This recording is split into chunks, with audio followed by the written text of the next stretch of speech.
Thank you, Madam Toastmaster, fellow Toastmasters and guests. My relationship with hospitals goes way back. I was born in one. Some of you probably were, but in Lancaster County, you can be born in a lot of different places. When I was a young man, 21 years old, I joined the Navy and I became a hospital corpsman. Well, about 5 years ago, I was doing a Toastmasters speech contest, and the MC announced me as, ladies and gentlemen, here's John Peters, a former hospital corpsman. And I thought to myself, corpsman?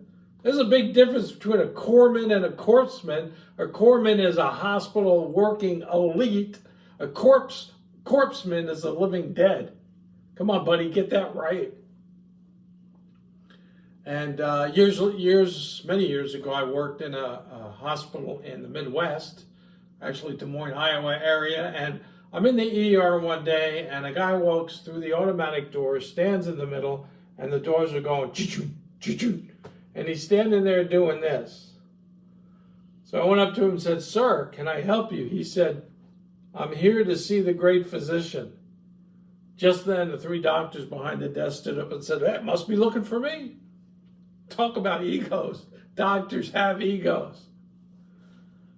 So I worked in hospitals for many years, retired from hospitals. Then I went into ministry, retired there.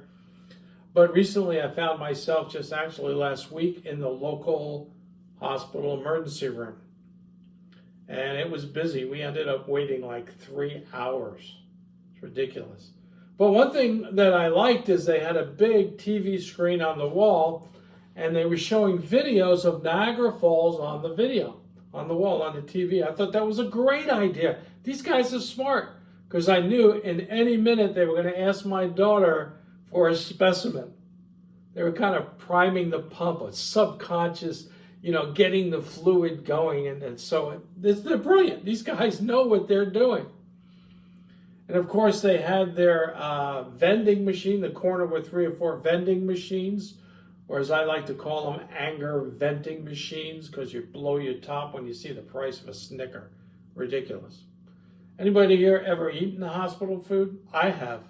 Terrible. It's horrible. It's so bad that instead of calling it a hospital, they should call it a hospital or a hospital. The food's terrible. They could do better than that.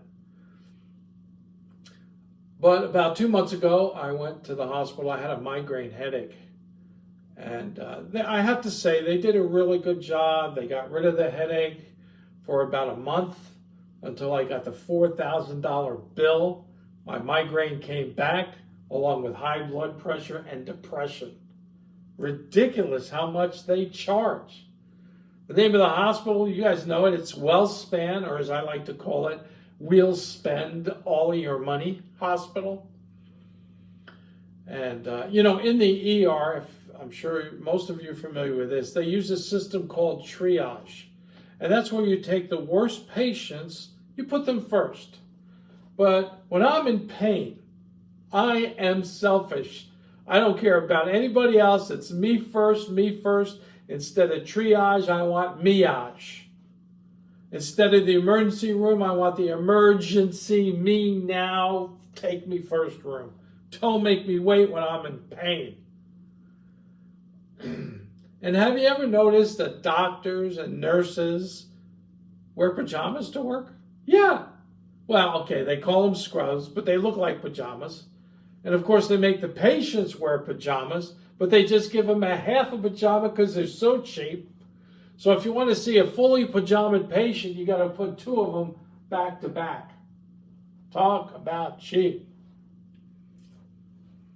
And as we're sitting there, I had to use the men's room, so I go to the men's room, and on the door they had a big sign that said, "Caution, wet floor."